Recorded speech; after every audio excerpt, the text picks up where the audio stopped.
കുറച്ചധികം ഒരുക്കങ്ങളൊക്കെ വേണ്ടി വന്നു. ആവശ്യത്തിനുള്ള സ്റ്റാഫിനെയൊക്കെ നിയോഗിച്ചു, അവർക്ക് ട്രെയിനിങ് കൊടുത്തു. എല്ലാം കഴിഞ്ഞതിന് ശേഷമുള്ള സംവിധാനം ഇന്ന് മുതൽ ആരംഭിക്കുകയാണ്. എല്ലാ പരാതികൾക്കും ഒരു ഗവൺമെൻറ്റിനും പൂർണ്ണമായി പരിഹാരം ഉണ്ടാക്കാൻ സാധിക്കില്ല. കാരണം നിയമപരമായ തടസ്സങ്ങൾ കാണും, പ്രായോഗികമായ ബുദ്ധിമുട്ട് കാണും, ഗവൺമെൻറ്റിൻ്റെ നിബന്ധനകളും ഗവൺമെൻറ്റിൻ്റെ ചട്ടങ്ങളും പാലിക്കുമ്പോൾ നടക്കാൻ പറ്റാത്ത പ്രശ്നങ്ങളൊക്കെ ഉണ്ടാകും. പക്ഷേ ജനങ്ങൾക്ക് അവരുടെ പരാതി പറയാനും അത് അർഹിക്കുന്ന പ്രാധാന്യത്തോടുകൂടി അത് കേൾക്കാനും അതിൻ്റെ മേൽ നടപടിയെടുക്കാനും കഴിയുന്നു എന്നുള്ളത് വളരെയധികം ആശ്വാസകരമാണ്. ഏതെങ്കിലും വിധത്തിൽ ചെയ്യാൻ പറ്റുന്ന കാര്യമാണ് ചെയ്തിരിക്കും. ചെയ്യാൻ പറ്റാത്ത കാര്യങ്ങളാണെങ്കിൽ ആ കാര്യം പരാതിക്കാരനെ അറിയിക്കാനും അതിൻ്റെ ബുദ്ധിമുട്ടുകൾ ഏത് സാഹചര്യത്തിലുണ്ടായി എന്ന് അവരെ ധരിപ്പിക്കാനും ആത്മാർത്ഥമായിട്ടുള്ള ശ്രമം നടക്കുകയാണ്. അപ്പം ജനങ്ങൾക്ക് ഇവിടെ ഏത് കാര്യമാണെങ്കിലും പറയാനൊരു സ്ഥലമുണ്ട്. അത് കേൾക്കാൻ ഗവൺമെൻറ് തയ്യാറാകുന്നു. അത് ശരിയോ തെറ്റോ എന്ന് പരിശോധിക്കാൻ ഒരു സംവിധാനം എന്നുള്ളതാണ്. ഒരിക്കലും ഇവിടെ വരുന്ന പരാതികൾ മുഴുവൻ ആ പരാതിക്കാർ പറയുന്ന രീതിയിൽ പരിഹരിക്കാൻ സാധിച്ചു എന്ന് വരില്ല. ഞങ്ങൾക്ക് അങ്ങനെ ഒരു അവകാശവാദവുമില്ല. അതുകൊണ്ട് ആരും പരാതി പറയരുത് എന്ന് പറയുന്നത് ശരിയാണോ? ഇതൊരു ജനാധിപത്യ രാജ്യമാണ്. അപ്പം ഒരാൾക്ക് അവരുടേതായ പ്രയാസങ്ങളുണ്ടായാൽ അവരുടേതായ കാഴ്ചപ്പാടിൽ അവർക്കൊരു അനീതി ഉണ്ടായി എന്ന് ഒരു ധാരണയുണ്ടായാൽ അവർക്ക് പരാതി പറയാനൊരു അവസരം ഉണ്ടാകണം. അത് ഏത് സാഹചര്യത്തിലാണെങ്കിലും അത് പരിശോധിച്ച് അതിൻ്റെ ശരിയും തെറ്റും തിരിച്ചറിഞ്ഞ് ഏതെങ്കിലും വിധത്തിൽ ശരിയുണ്ടെങ്കിൽ നീതി ഉണ്ടെങ്കിൽ അർഹിക്കുന്നതാണെങ്കിൽ അതിന് പരിഹാരം ഉണ്ടാക്കുക. അതല്ല അതിന് ഒരു വിധത്തിലും അത് പരിഹരിക്കാൻ പറ്റാത്ത കാര്യമാണെങ്കിൽ അത് അവരെ പറഞ്ഞ് ബോധ്യപ്പെടുത്തുക. ഇത് പരമാവധി ഇത് വിജയകരമായി മുമ്പോട്ട് കൊണ്ടുപോകാൻ പരമാവധി ശ്രമിക്കും. ഗവൺമെൻറ്റിലെ മുഴുവൻ പേരുടെയും ഉദ്യോഗസ്ഥന്മാരുടെയും പൂർണ്ണമായ സഹകരണം ഇതുണ്ടെങ്കിൽ മാത്രമേ നമുക്ക് വിജയകരമായി മുമ്പോട്ട് കൊണ്ടുപോകാൻ സാധിക്കത്തുള്ളൂ. എല്ലാവരുടെയും സഹകരണം ലഭിക്കും എന്ന് ഞാൻ പ്രതീക്ഷിക്കുന്നു. കാരണം ഇതുവരെയുള്ള അനുഭവം വെച്ചിട്ട് എല്ലാവരും സഹകരിക്കുന്നു, എല്ലാവരും ഇതിനകത്ത് പങ്കാളികളാകുന്നുണ്ട്. ഇതൊരു വലിയ ദൗത്യമാണ്. ആ ദൗത്യം അത് നമ്മുടെ ജനാധിപത്യ വ്യവസ്ഥിതിയിൽ തന്നെ ജനങ്ങൾക്കുള്ള വിശ്വാസം വർദ്ധിപ്പിക്കാൻ വേണ്ടിയിട്ടുള്ള ദൗത്യമാണ്. നമ്മുടെ ഇന്നത്തെ സിസ്റ്റത്തിൻ്റെ ക്രെഡിബിലിറ്റി വർദ്ധിപ്പിക്കാൻ വേണ്ടിയിട്ടുള്ള ഒരു ഒരു ഒരു ഒരു പ്രവർത്തനമാണ്. എവിടെ നിന്നാണ് സംസാരിക്കുന്നത്?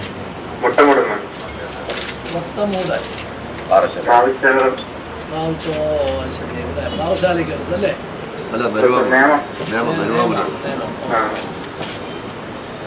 അപ്പൊ എന്താണ് പറയാനുള്ളത്? എന്താ എന്റെ സുരേഷ് കുമാർ KSRTC ഡ്രൈവറായിരുന്നു. പാപ്പനംകോട് ഡ്രൈവറായി ജോലി ചെയ്തവര് 8/11/2010 തിങ്കളാഴ്ച രാവിലെ ഡ്യൂട്ടിക്കിടയിൽ ഹൃദയാഘാതം മൂലം മരണപ്പെട്ടു. ബസ്സിലുണ്ടായിരുന്ന 84 യാത്രക്കാരുടെ ജീവൻ സുരക്ഷപ്പെടുത്തി റോഡ് സൈഡിൽ ഒതുക്കി നിർത്തി. റോഡിന്റെ സൈഡിൽ വളരെ അപകടം നിറഞ്ഞ സ്ഥലമായിരുന്നു. അല്പം കുത്തിറക്കവും ഒരു 6ന്റെ സൈഡിലാണ് ബസ് ഒതുക്കി നിർത്തിയത്. 54 ജീവൻ രക്ഷിക്കുകയും ചെയ്തു. പേപ്പറിലൊക്കെ ഈ വാർത്ത വന്നത് ഞാൻ ഓർക്കുന്നു കേട്ടോ. പരാതിയിട്ട് എന്താണ് പറയാനുള്ളത്? അപ്പൊ ജീവൻ രക്ഷിച്ചു. ജീവൻ രക്ഷാ പ്രവർത്തനത്തിനുള്ള അപേക്ഷ പൊതുഭരണ സംബന്ധിച്ചൊരു ഫയൽ കൊടുത്തിട്ടുണ്ട്. സാർ അത് പരിഗണിച്ച് അതൊരു അംഗീകാരമായി കൊടുക്കണം. നിശ്ചയമായിട്ടും തികച്ചും അറിയിക്കുന്ന കേസാണ്. ഞാൻ പൊതുഭരണ സെക്രട്ടറി ശ്രീ ജ്യോതിലാൽ ഇവിടെ ഉണ്ട്. ഞാൻ അദ്ദേഹത്തോടൊന്ന് ചോദിക്കട്ടെ കേട്ടോ. ചോദിച്ചിട്ട് ഇപ്പം പറയാം. ലൈന് നിൽക്കണം കേട്ടോ, ലൈന് നിൽക്കണം. ഫോർവേഡ് ചെയ്ത്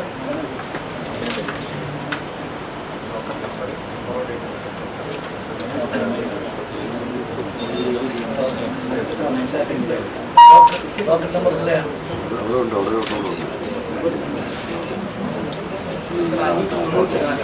594/2011 അതാണ് നിങ്ങളുടെ ഡോക്യുമെന്റ് നമ്പറേ, അത് നോട്ട് ചെയ്തോണം. എന്നിട്ട് ഓൺ ചെയ്യണം. സ്റ്റേറ്റ് ഗവൺമെന്റിൽ നിന്ന് അത് അങ്ങോട്ട് അയക്കാൻ ഞങ്ങൾ തീരുമാനിച്ചിരിക്കുന്നു. ഇന്ന് തന്നെ ഫയൽ വരുത്തി ഇന്ന് തന്നെ ഇത് കേന്ദ്ര ഗവൺമെന്റിന് റെക്കമെൻഡ് ചെയ്യും. അപ്പം ഇത് തികച്ചും ന്യായമായ ഒരു ആവശ്യമാണ്. അത് അറിയിക്കുന്ന ഗൗരവത്തിൽ തന്നെ ഗവൺമെൻറ് എടുക്കുകയാണ്. അത് കേന്ദ്ര ഗവൺമെൻറ്റിലേക്ക് ശുപാർശ ചെയ്യും. അവരാണ് ഒരു തീരുമാനം എടുക്കേണ്ടത്. നിങ്ങൾ എത്ര പേരാ, എത്ര മക്കളാ? മറ്റേ ആൾ എന്ത് ചെയ്യുന്നു? പഠിക്കുകയാണ്. അജീഷ് എന്ത് ചെയ്യുന്നു? ഡിഗ്രി പഠിച്ചുകൊണ്ടിരിക്കുക. അപ്പം ആർക്കെങ്കിലും ഒരാൾക്ക് ജോലി എന്നുള്ള കാര്യത്തെ സംബന്ധിച്ചിടത്തോളം ഞങ്ങൾ പരിശോധിക്കുന്നുണ്ട്. അപ്പോൾ അത് സംബന്ധിച്ച് എന്താ അഭിപ്രായം?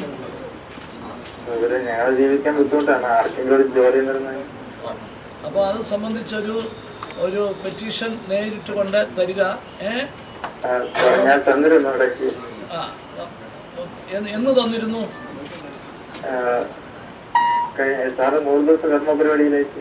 അയച്ചിട്ടുണ്ടല്ലേ? അപ്പോൾ അത് നോക്കിക്കോളാം. എന്നാലും ആ കാര്യം നോക്കും. കാരണം നിങ്ങളുടെ അച്ഛന് വലിയൊരു കാര്യമാണ് ചെയ്തത്. മരണത്തിൻ്റെ ഉള്ള ആ ഒരു സാഹചര്യം വന്നപ്പോൾ പോലും അത് അത്രയും ആളുകളുടെ ജീവൻ രക്ഷിച്ച ശേഷമാണ് അദ്ദേഹം സ്വന്തം വിധിക്ക് കീഴടങ്ങിയത്.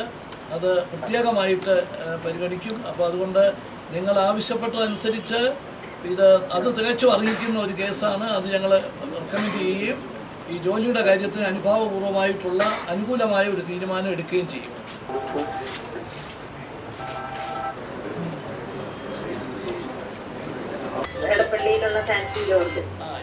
എന്താ പറയാനുള്ളത്? എന്റെ മകളുടെ കാര്യമാണ് പറയാനുള്ളത്. എനിക്ക് 2005 സെപ്റ്റംബറിൽ എന്റെ മകളെ വിവാഹം, 2 മക്കളെ എനിക്കുള്ളത്. മൂത്ത മകളെ വിവാഹം കഴിച്ച് ഇവിടുന്ന് കൊണ്ടുപോയതാണ്. ദുബായി കൊണ്ടുപോകണം പറഞ്ഞ് കൊണ്ടുപോയതാണ്. കൊണ്ടുപോയിട്ട് സെപ്റ്റംബർ 3-ാം തീയതി 2 ദിവസം കഴിഞ്ഞപ്പോൾ തന്നെ കാണാനില്ലെന്നും പറഞ്ഞുകൊണ്ടുള്ള പരാതിയാണ് എനിക്ക് പറയാനുള്ളത്. ഭർത്താവിന്റെ അടുക്കിലേക്ക് പോകണമെന്ന് പറഞ്ഞുകൊണ്ടാണ് അവള് പോയതാണ്. അവിടെ ചെന്ന് 2 ദിവസം കഴിഞ്ഞപ്പോഴാണ് കാണാനില്ലെന്ന് പറയുന്നത്. 6 വർഷമായി ഒരു വിവരം ഇതുവരെ ഉണ്ടായിട്ടില്ല. നിങ്ങൾ പോലീസിൽ പരാതിപ്പെട്ടായിരുന്നോ? ഇവിടെ ദുബായി നടന്ന കാര്യമായതുകൊണ്ട് ഇവിടെ കേസൊന്നും രജിസ്റ്റർ ചെയ്തിട്ടില്ല. അത് കഴിഞ്ഞ് 2011 മാർച്ചിൽ അവൻ നാട്ടിൽ വന്നപ്പോൾ ഞങ്ങള് നേരിട്ട് എറണാകുളത്തെ പള്ളുരുത്തി സ്റ്റേഷനിൽ ഒരു കേസ് രജിസ്റ്റർ ചെയ്തിട്ടുണ്ട്. 2006 പള്ളുരുത്തി സ്റ്റേഷനില് 505/11. അതിന് കാര്യമായ ഒരു അന്വേഷണം ഇതുവരെ നടത്തിയിട്ടില്ല. ഇതുവരെ ഒരു വിവരവും ഇല്ലാത്ത എന്റെ മകളെ കുറിച്ച് കാര്യമായ ഒരു അന്വേഷണം ഇതുവരെ നടന്നിട്ടില്ല. നിങ്ങളുടെ മൊഴി എടുക്കുകയോ നിങ്ങളെ പോലീസ് സ്റ്റേഷനിലേക്ക് വിളിച്ചു വരുത്തി എന്തെങ്കിലും നിങ്ങളുടെ പരാതി മേടിക്കുകയോ എന്തെങ്കിലും ചെയ്തിട്ടുണ്ടോ? ക്രൈംബ്രാഞ്ച് അന്വേഷിച്ചായിരുന്നു. അന്വേഷിക്കാൻ വേണ്ടിയിട്ടാണ് എന്തെങ്കിലും അവള് ജീവിച്ചിരിപ്പുണ്ടോ ഇല്ല എന്നുള്ള എന്തെങ്കിലും വിവരം ഞങ്ങൾക്ക് അറിഞ്ഞാൽ മതിയായിരുന്നു. ഞങ്ങൾ മരിക്കുന്നതിനുണ്ട് 6 കൊല്ലമായിട്ട് ഞങ്ങൾ വേദനിക്കുകയാണ്. അവന്റെ നേരെ ഒരു ഇതായിട്ട് ഒന്നും വരുന്നതുമില്ല. അപ്പോൾ നിങ്ങളുടെ ആവശ്യം ഇതുവരെ അന്വേഷണം തൃപ്തികരമല്ല, കാര്യമായിട്ട് നടന്നിട്ടില്ല. ഇത് ക്രൈംബ്രാഞ്ചിന് വിടണം എന്നുള്ളതാണോ?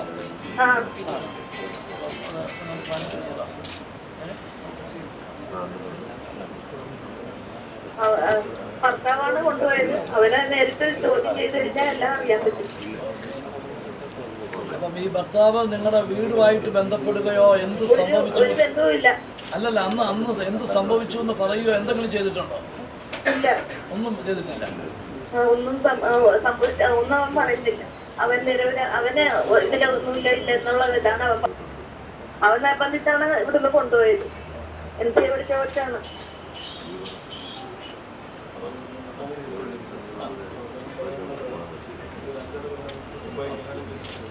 അപ്പം പോലീസ് പിന്നെ ഇദ്ദേഹത്തെ വിളിച്ച പോളിഗ്രാഫ് ടെസ്റ്റിന് അമേരിക്കയിൽ പോയിരിക്കുന്നു എന്നാണ് ഇപ്പം ഇവിടുന്ന് മട്ടാഞ്ചേരി അവിടെ